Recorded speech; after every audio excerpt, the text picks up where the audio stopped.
students, how are you? I hope you all are very fine. Children, आज मैं आपके लिए इकोनॉमिक्स चैप्टर 2 का रिवीजन लेकर आई हूँ। एक्स्ट्रा क्वेश्चंस जो कि आपको इस चैप्टर को रिवाइज करने में हेल्प करेंगे। So let's see. For better economic growth which investments in human resources should be done either in modern technology, in healthcare and education, in food and drink, or in transportation. So the answer, only healthcare and education relate completely to human resources, and so investment in this should be done for better economic growth. तो सिर्फ health care और education जो है वही human resource से completely related है, जिसमें कि इन्वेस्टमेंट करने से बेटर इकोनॉमिक ग्रोथ फ्यूचर में कोई भी पर्सन है या कोई भी देश है वो गेन कर पाता है। Now question 2, construction is an activity of which sector? So the answer, construction is an activity of the secondary sector. Construction जो है वो सेकेंडरी सेक्टर से रिलेटेड है। Now question 3, sprinkling crops with insecticides is an activity of which sector? Answer, since this is an activity which is a part of agriculture, it is an activity of the primary sector. तो जो agriculture है उससे related है primary sector, और कोई भी activity जो कि एग्रीकल्चर का पार्ट हो वह भी प्राइमरी सेक्टर के अंडर में ही आएगा। Now fourth, Navodaya Vidyalayas have been started for which kind of school children? So the answer, Navodaya Vidyalayas have been started for talented school children residing in rural areas. Navodaya Vidyalaya जो थे वो टैलेंटेड स्कूल चिल्ड्रन के लिए establish किए गए थे रूरल एरियाज़ में। And fifth, सर्व शिक्षा अभियान is meant to provide what kind of education? So the answer, सर्व शिक्षा अभियान is meant to provide elementary education up to class 8th to children in the age group of 6 to 14 year. सर्व शिक्षा अभियान जो है इसके अंतर्गत एलिमेंट्री एजुकेशन मीन्स फर्स्ट से 8th class तक के बच्चों के लिए जो एलिमेंट्री एजुकेशन होता है वह प्रोवाइड करवाई जाती है 6 to 14 ईयर्स के एज ग्रुप के बच्चों के लिए। Question 6, what is the age group of population which is treated as the workforce? So the answer, the workforce population in India includes people from the age of 15 to 59 years. In other countries, this may be slightly different. For instance, it is 16 to 65 years in USA.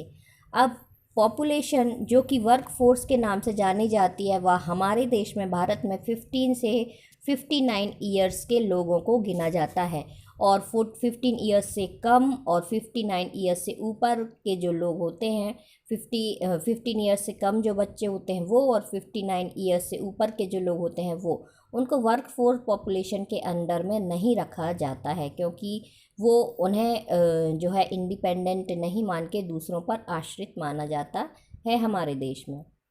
ये जो system है दूसरे देशों में different हो सकता है, जैसे कि यूएसए में अंडर 16 ईयर्स चिल्ड्रन को वर्क फोर्स पॉपुलेशन के अंडर में नहीं रखा जाता है, और अबव 65 ईयर्स के लोगों को। तो इस तरह से अलग अलग देशों में ये अलग अलग हो सकता है। Now seventh, unemployment waste that resources. So unemployment refers to human being and thus it washes human resources. तो अनएम्प्लॉयमेंट जो होता है वो किस रिसोर्सेस को बिलोंग करता है? तो अनएम्प्लॉयमेंट जो होता है वो ह्यूमन बीइंग से रिलेटेड है, और यह ह्यूमन रिसोर्सेस को बिलोंग करता है। ह्यूमन रिसोर्सेस जो है उससे रिलेटेड है। In which category of activity will you place a social worker educating poor children for free? Answer, since the social worker is not earning any money, his activity will be classified as a non-market activity. तो social worker जो होते हैं poor children को यदि free में education दे रहे हैं तो यह एक्टिविटी किस कैटेगरी में रखी जाती है? तो सोशल वर्कर जो होते हैं वो मनी अर्न करने के लिए काम नहीं करते हैं, उनकी जो एक्टिविटी है वो नॉन मार्केट एक्टिविटी कहलाती है। जो काम मनी अर्न करने के लिए किया जाता है वो मार्केट एक्टिविटी कहलाती है, और जो काम मनी अर्न करने के लिए नहीं, सिर्फ सेल्फ सेटिस्फेक्शन के लिए किया जाता है या किसी की भलाई के लिए किया जाता है, वो नॉन मार्केट एक्टिविटी में आता है। Now question 9, is it correct that distributed unemployment is very common in urban areas? No, it is incorrect, as displaced unemployment is very common in rural areas, particularly in agriculture. क्या ये correct है कि unemployment जो है वो ज़्यादातर urban areas में है? तो नहीं, ऐसा नहीं है, यह सेंटेंस सही नहीं है। जो अनएम्प्लॉयमेंट है वो ज़्यादातर अर्बन एरियाज़ में नहीं, रूरल एरियाज़ में देखी जाती है, और वो भी एग्रीकल्चर के क्षेत्र में, क्योंकि एग्रीकल्चर के क्षेत्र में लोग जो होते हैं वो कुछ महीने के लिए फसल की बुआई वगैरह करने के बाद बाकी टाइम के लिए वो फ्री बैठ जाते हैं, तो लगभग वो 3 से 4 महीनों के लिए फ्री होते हैं। तो इसलिए जो है वो एक फसल से दूसरी फसल के बीच के ड्यूरेशन के बीच में वो फ्री होते हैं, तो इसलिए जो अनएम्प्लॉयमेंट है वो ज़्यादातर रूरल एरियाज़ में देखी जाती है।